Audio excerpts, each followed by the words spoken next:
susunod na karosa ay lula ng laing Immaculada Concepcion de los Padres Franciscanos.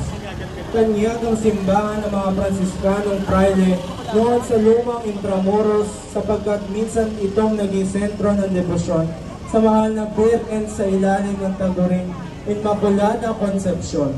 Sa nasabing simbahan ay iniingat siyang napagandang imahen ng Immaculada Concepcion, ngunit sa kasamaang palad ay nasira dulot ng ikalawang digmaang pandaigdig. Sa kasalukuyan, ang humalili sa nasirang imahe ng Immaculada Concepcion ay ang pestehada na itinatampok tuwing unang linggo ng Disyembre sa Intramuros Grand Marian Procession.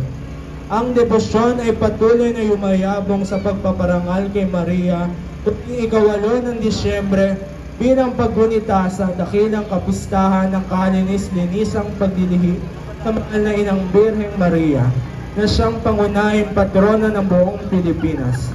Ang imahe ng mahal na Birhen ng mga Fransiskano ay nasa pangangalaga ni Jet Magsaho, pamilya mula sa Barangay Palatio, at sinasamahan ng mga kapatid mula sa parokya ng mahal na Birhen ng Fatima sa Cainta.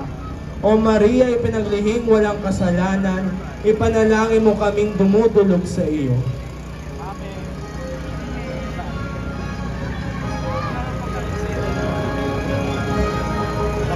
Ang susunod na karosa ay lulan ang replika ng Nuestra Señora de la Immaculada Concepcion na pinuposisyon tuwing pista ng bayan ng Pasig.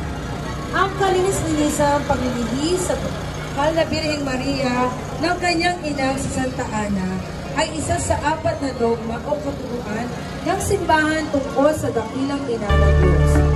Ito ang pagpapakita ng pagligtas ng Diyos Ama sa tao mula sa